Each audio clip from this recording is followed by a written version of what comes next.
Just a quick heads up about our publishing schedule this week. We're going to be off tomorrow in celebration of the inauguration of President Joe Biden, then back with a regular episode on Friday. And I am hopeful that once we have some actual leadership back in the White House, we'll be able to return to some measure of normalcy on the sooner side so that we can return to publishing the show 4 times per week. So stand by for that eventual return to schedule.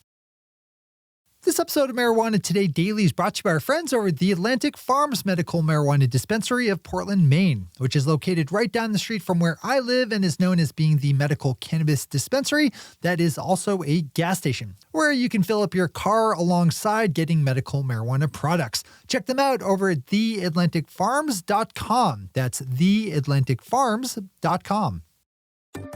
Good morning, Marijuana Nation. It's Tuesday, January 19th, 2021, and you're tuned in to episode 1012 of Marijuana Today Daily. I'm your host, Shay Gunther, and I'll be walking you through today's marijuana news and headlines. As always, we have a full and busy day of cannabis news in our hands, so let's jump right into it. We lead off today's news with a good headline out of the world of politics, where President Joe Biden has selected former South Carolina Democratic Party Chair Jamie Harrison to step up and lead the Democratic National Committee, or DNC. That's a notable event for our industry because, as Kyle Yeager nicely lays out in his story covering this at Marijuana Moment, Harrison is a supporter of marijuana and drug policy reform. To have a movement ally leading the DNC should prove to be a very good thing for the prospects for furthering progressive marijuana policy reform. Harrison's nomination will be voted on by party leaders later this week, but is expected to pass. Swing over to Kyle's story here if you want to dive more into the particulars of how the future DNC chair Jamie Harrison feels about drug and marijuana policy. As we always do, we have all the news we cover linked to on our website at mjtodaydaily.com. New York Governor Andrew Cuomo is expected to release his full budget proposal for the year today and released late last week details for how he wants his state to legalize adult use marijuana. Governor Cuomo gave a State of the State address last week in which he talked about the economic and social benefits of legalizing adult use, and on Friday issued details for how that could exactly work, expanding on programs like the expungement of past cannabis charges. New York activists and lawmakers have been working to pass legal adult use for the past couple of years and got close last year before the coronavirus killed their momentum. So there's a lot of energy backed up behind this year's push. There are a lot of people living in New York State, to say nothing of New York City and its larger influence on the world, so it will be a big deal when the state does throw off cannabis prohibition for adults of age. Keep this storyline on your radar. Our final top story of the day is a bit of good sales news, with the state of Michigan reporting that it pulled in $985 million in legal marijuana sales in the year 2020. Adult use sales spooled up in Michigan right at the end of 2019, so last year was the first full calendar year of sales. New Cannabis Ventures has a good story on this one that is worth jumping over to, if only for the in-depth breakdown that Michigan provides in terms of cannabis sales categories. But in short, flower was responsible for around half of all adult use sales by the dollar, with vape cartridges and edibles running about even at a third of flower's level. The story was more or less the same on the medical side of the market, with the exception of higher sales totals for vape cartridges at the expense of edibles. Those are the top stories for today. It's time for Marijuana Today Daily Headlines Blitz.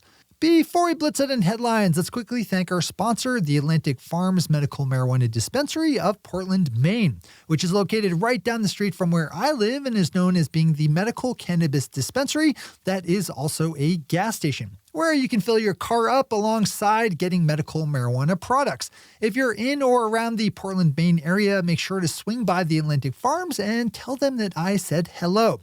And then while you're there, check out their incredibly affordable range of top quality Maine medical marijuana products, with everything from flower to edibles and concentrates. They have the full spread. You can check out the menu and get your pre-order in over at theatlanticfarms.com, where you can also learn more about one of the cooler and more unique dispensaries that I've ever seen, and the people behind the whole operation. One more time, that's theatlanticfarms.com. All right, time for the Blitz. Kyle has another good story on the day with a new program being run by the National Institute of Standards and Technologies, a federal agency, in which it is to help marijuana testing labs better tune up their processes. The NIST is a science-based federal agency that operates under the Department of Commerce. Under the new testing program, it will send out already tested industrial hemp samples to labs that request it so that they can test it out locally for comparison to the NIST standard. As Kyle points out in his piece on this is not meant to be a punitive measure searching for shady testing labs, but rather an opportunity for labs to better calibrate their testing processes and protocols. This is a fantastic example of how the federal government can be a positive thing for legal marijuana. More of this. We have a couple of large fundraising stories up next, which is nice to see given last year's COVID-related economic slump. First up, we have Illinois-based multi-state cannabis operator Cresco with plans to raise just over $98 million US via a public offering up on the Canadian Securities Exchange. The investment is being rolled up by 7 large institutional investors and is expected to close this week. Greenhouse cultivator Village Farms, which does business both in food and cannabis, is up next on the investment train with the recent sale of just under 11 million shares of stock to institutional investors for a total raise of around $135 million, which the company says will be used for general corporate things. That deal is also expected to close sometime this week. Washington State has created a task force to help marijuana businesses be in and stay in compliance with cannabis laws. The Washington State Liquor and Control Board's new compliance consultants are now on hand to help out operators with guidance on things like passing inspections and training staff. Read this one in full if you're in Washington, and make sure to click through to the state's website where you can find contact information on how you can take advantage. Seed-to-sale tracking company Akerna just released some interesting market data for 2020, showing which 5 days of the year were the best in terms of legal marijuana sales.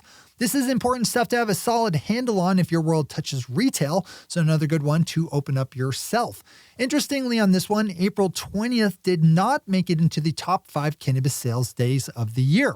Instead, the top 5 days were in order: New Year's Eve, Green Wednesday, or the Wednesday before Thanksgiving, then the Wednesday before Christmas at number 3, followed by Black Friday at the 4 spot, and then the Friday before Halloween rounding out the list. I think that's indicative of the broader growth of cannabis consumers away from those who actually think April 20th is a holiday. The city of Somerville, Massachusetts just passed a resolution to decriminalize psychedelic drugs, voting 9-0 in favor. While Somerville is a smaller city of around 80,000 people, it is part of the greater Boston metro area, sitting just north of Cambridge, so there's some amount of oversized impact here. The resolution that passed read in part, quote, "No officer or employee of the city, including without limitation Somerville Police Department personnel, should use any city funds or resources to assist in the enforcement of laws imposing criminal penalties for the use and possession of entheogenic plants by adults," unquote. We turn to federal hemp news to end today's headlines as the U.S. Department of Agriculture released on Friday the final set of rules for the regulation of industrial hemp, just 2 years after the 2018 Farm Bill made hemp federally legal. The new rule set will be published today in the Federal Register and will go into effect later in March. Expect to hear more on this as the regulations are published. Swing over to Marijuana Moment for more here.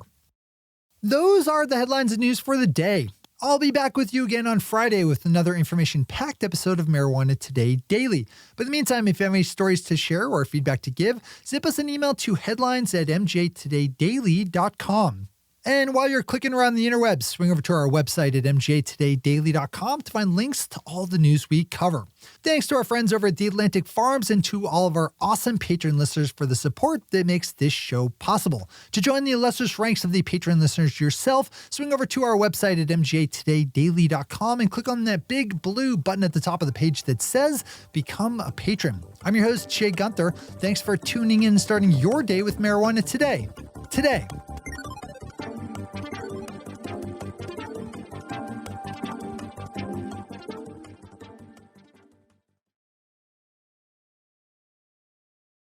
One take, Shay. One take.